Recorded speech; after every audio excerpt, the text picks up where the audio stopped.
নমস্কার সবাইকে। আজকে আমি আপনাদের সাথে চুকাই পাতার রেসিপি শেয়ার করতে চলেছি। এইটা জানেন তো আজকে আমাদের বাড়িতে হয়েছে গাছটা। আমরা কয়েকদিন আগে ফল খেয়েছিলাম। তো তখন এটাকে আমরা ফেলে দিয়েছিলাম টবে, তো গাছ হয়ে গেছিলো। তো ভাবলাম আপনাদের সাথে রেসিপি শেয়ার করি। ধুয়ে নিয়েছি দেখুন, আর পাতাটা হাতে ছিঁড়েছি কুচি কুচি করে। আর কড়াইতে তেল দিয়ে দিলাম, সর্ষের তেল। আর কাঁচা লঙ্কা ফেললাম। এখানে জানেন তো যতটাই লঙ্কা দেন না কেন খেতে টেস্টি লাগবে, কেন কি টক যেখানে পাতাটা সেখানে আমাদের ঝাল লাগবে না অতটাও। তো এখানে নুনও দিয়ে দিলাম কাঁচা তেলের সাথে, আর কালো সর্ষে ফোড়ন দিলাম আমরা এখানে।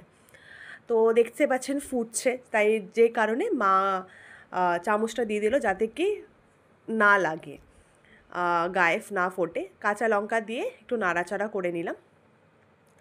আর কড়াইটা দেখে ভাববেন না কি হয়েছে না হয়েছে, কড়াইটা কিছুক্ষণ আগে আরেকটা তরকারি রান্না হয়েছে, তো সেম কড়াতেই আমরা এটা করেছি।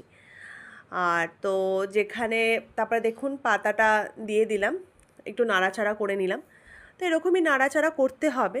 আর পাতাটা কিন্তু মানে আপনি যদি ভাত দিয়ে খান খুবই টেস্টি খেতে, আর খুবই ভাল লাগে, মানে একটুখানি নিলেও অনেকটা ভাত খাওয়া হয়ে যায়। আপনারা কারা কারা খেয়েছেন এই পাতাটা দিয়ে টকটা, আপনারা নিশ্চয়ই কিন্তু বলবেন, জানাবেন। দেখুন এরকম হয়েছে। তারপরে আবার একটু নাড়াচাড়া দিয়ে দিচ্ছি। তো ভালো করে নাড়াচাড়া দিয়ে দিলাম। তো তারপরে এখানে আমরা একটু জল অ্যাড করব। জল অ্যাড করে এটা আরেকটু নাড়াচাড়া দিয়ে রেখে দেবো। ঢাকনি দিয়েও ঢেকে রাখতে হবে, তাহলে কি তাড়াতাড়ি করে এটা হয়ে যাবে। দেখুন রেডি হয়ে গেছে কিন্তু, ঠিক আছে।